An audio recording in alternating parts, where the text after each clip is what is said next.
inside your house. If it was inside your house, yes, we would need a warrant.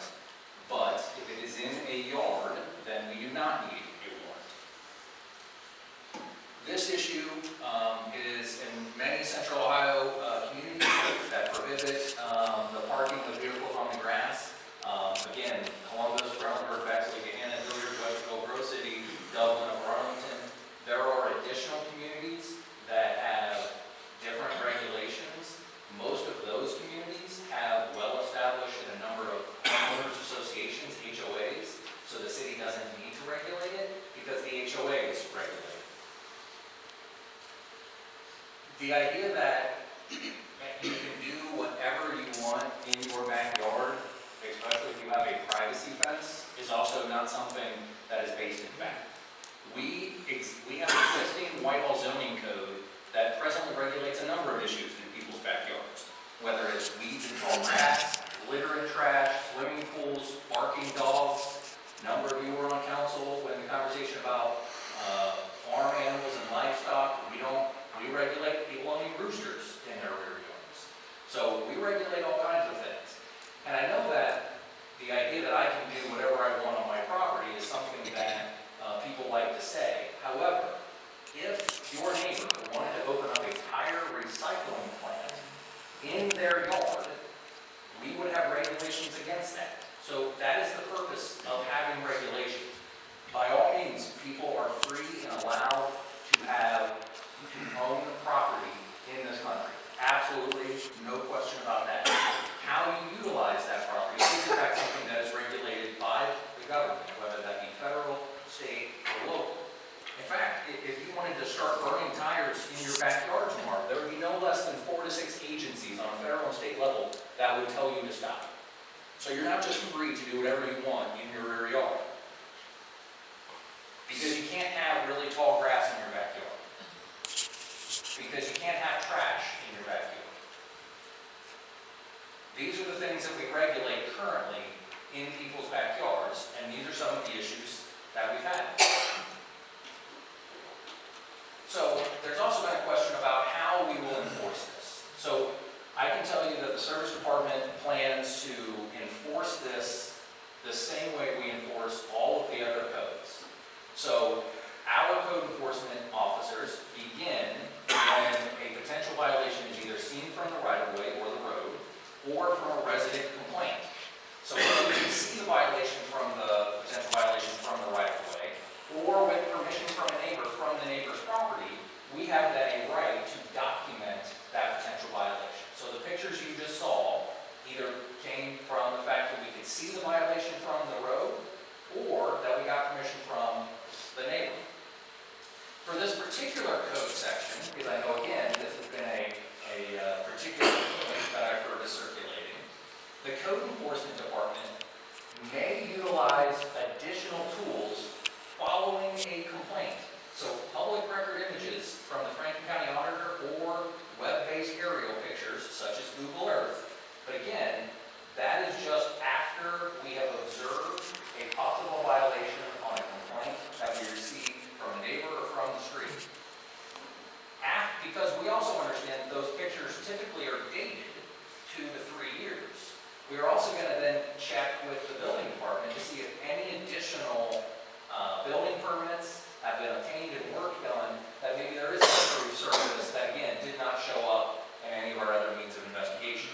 It is at that time that we will issue a notice of violation if those things did not occur. So again, it's no different than us becoming aware of these issues. We certainly are not going to sit and use Google Earth to fly up and down every street in Whitehall looking for these violations.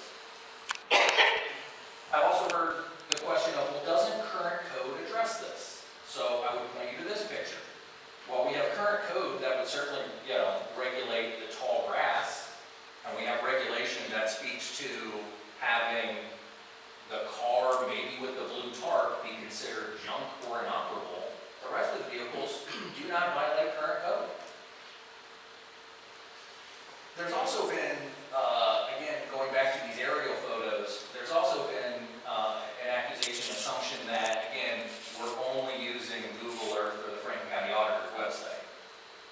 The reason I show showed City Council those pictures a number of weeks ago was merely to demonstrate to you how bad the problem is. So I'll point to this picture. There's nothing illegal, there's nothing wrong with this in code. But I also don't know that this picture really gives you a sense of how bad it is. I would want you, by the way, when I go to the next picture, to just keep your eye on the yellow bus, because it's still there in the aerial photo from a number of years ago. I was merely showing you that there's a difference when you look at it like this picture, which I don't think really gives you the full scope of how bad it is until you go to the aerial. I was in no means suggesting that we were only going to use these aerial photos as a way to crack down if this code is enforced. That's not our goal. It was merely demonstrate a problem. Same thing here. You look at this picture from the neighbor and you think, oh, okay, well, all right, well, I don't know, it doesn't look so bad. Except when you pull up the aerial and you realize it's 19 cars. Same thing here. I know I talked to a number of you about this picture. And again, the idea here is that we want to, it wasn't that great. The neighbor shouldn't have to look at it. But again, you go to the aerial, now you can see all the stuff in the vehicles behind the car. Again, the goal was not to only use the aerials, but was in fact to show you the difference in perspective.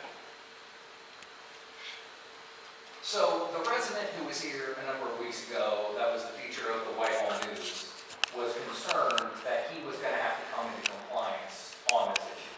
The fact of the matter is, he is grandfathered by the very nature of how his house is set up. He has a gravel driveway. We allow for grandfathered gravel driveways. But years ago, the city and city council determined that the minimum standard for new driveways in Whitehall was either asphalt or concrete. We don't allow new gravel driveways. So the resident who is here, his house doesn't really have a backyard. It almost entirely backs up to the alley. All of his vehicles that he was so concerned about and that he thought he was going to have to spend $7,000 on the driveway are parked either on a concrete parking pad or in his gravel driveway, both of which would be grandfathered. In fact, our current code allows for that. He has all of his vehicles in the side or in the front. None of them are in the back. And so what's interesting is we actually, because he is grandfathered, people with gravel driveways are allowed to repair and allowed to fix and maintain their gravel driveway. But if you have a concrete driveway and you want to go to gravel, well, we don't allow that. I think this council, and I think the majority of you, are not going to hear from many residents who are in favor of this ordinance. Because many of the residents that call code enforcement for every issue, many of them don't want to be identified. They don't want conflict with their neighbors. And I'm in no way trying to suggest of a physical altercation, but they don't want any conflict with their neighbors. They don't want to be the person who their neighbor is mad at because they call code enforcement. So you're not going to hear from the vast majority of residents who I think will be in favor. And I would also end with improving quality of life for residents is in fact one of our goals. It's the reason we don't allow dogs to bark for more than 15 minutes. We don't make the argument, well, that's their private property and it's their dog, so that dog can bark as long as they want, even if it disturbs and diminishes your quality of life. We don't allow that for a number of different things, whether it's smell. I don't think that you can make the argument, well, we should allow residents to do whatever they want in their backyard, because we don't have that standard anywhere else. This is not taking away anyone's liberties. This is not trying to kick anyone out of Whitehall or some attack on a subset of people. I was told that this is somehow an attack on low-income people of Whitehall. I think that's interesting, that it's the low-income people of Whitehall apparently that own 4 campers, 3 boats, and 2 cars.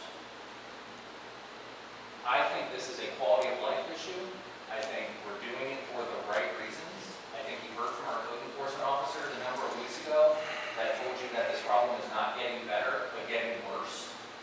And while I understand it's a small percentage of the residents that are abusing this problem, my question to council would be, at what percentage is it you make? If it's 10% today, what if it's 30% in 4 years? What if it's 50% in 6 years? Because this isn't a problem that gets better because we allow it to continue. It's gotten worse over the last 2 years. It's only going to get worse.